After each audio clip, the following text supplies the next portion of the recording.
Rarely do NFL fans focus on the offensive line, except perhaps when they see their quarterback flat on his back. By the looks of how things went for the Bengals, Texans, Giants and 49ers in particular, one must wonder if the coaching staffs were ignoring their blockers this summer, too. It was ugly to watch in Week 1, and painful for the likes of Tom Savage and Deshaun Watson, who shared 10 sacks as the Texans flopped against Jacksonville. It had to hurt Andy Dalton as he went down 5 times when Baltimore blanked Cincinnati. Most popular sports stories: it was a bit better for the Texans and Bengals when they faced off on Thursday night, but not much. Each team allowed 3 sacks and the offenses were mediocre or worse in a 139 Houston win.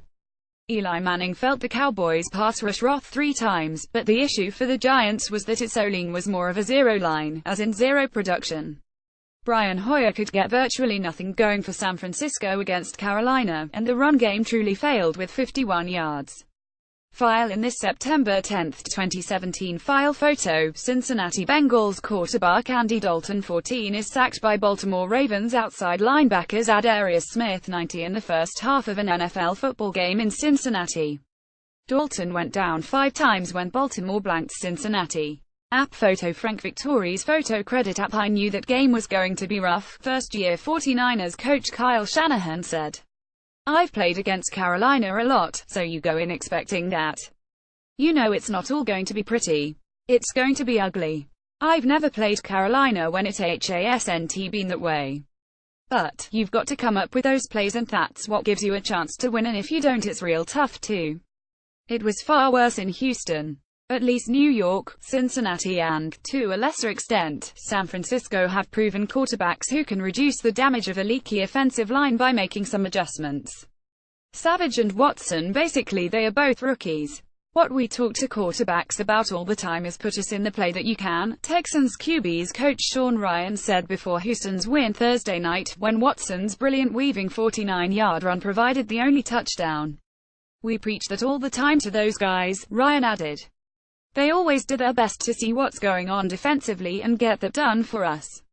And then the next thing for the quarterbacks is let's have the clock in your head. Know when it's time to get the ball out of your hands and know when it's time to tuck and go. It's something that you're constantly working with the quarterbacks on, and we still work on it and always will. File in this September 10, 2017 file photo: Cincinnati Bengals quarterback Andy Dalton 14 is sacked by Baltimore Ravens outside linebackers Adarius Smith 90 in the first half of an NFL football game in Cincinnati. Dalton went down 5 times when Baltimore blanked Cincinnati.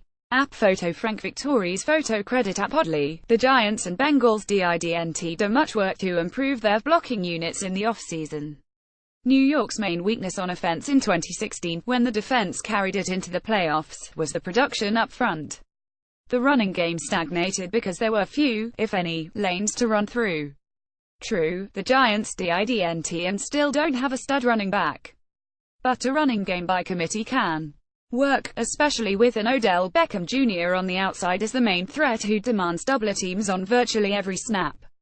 Yet the Giants barely addressed the O-line, and they sure paid for it in the opener. The Bengals were even more careless in the trenches. They let not just their best blocker, Kevin Zeitler, but their second best, the accomplished veteran Andrew Whitworth, leave in free agency. While the Browns are smiling about having Zeitler at guard and the Rams are grinning with Whitworth at tackle, Dalton is getting punished. And the rushing attack gained 77 yards in the opener before managing 82 Thursday night. Line play was a noticeable problem in many stadiums in Week 1. Here are a few reasons why this could be an early season trend beyond 2017 training camp. There is such a paucity of hitting in the summer thanks to the current labor agreement that O-linemen don't get a feel for the physicality they will need for the real stuff. We hear complaints about the lack of synchronicity between quarterbacks and their receivers, and how solid tackling is disappearing from the game. Add in the bane of blockers, not enough contact work on the field. The college game: put simply, the colleges don't turn out offensive linemen who are ready for NFL chores. The spread offense, which is only moderately used in the pros, is the staple of college ball nearly everywhere. The blockers don't learn the techniques or fundamentals they need for the NFL. They also don't get enough banging of bodies. The other side of the ball: let's face it, defenses are getting the better athletes up front than our offenses.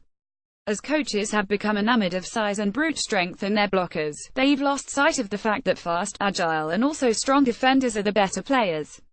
Fans throughout America might need to keep this word handy as they watch their QBs drop back to throw. For more NFL coverage, http www.pro32.app.org and http www.twitter.com/app_NFL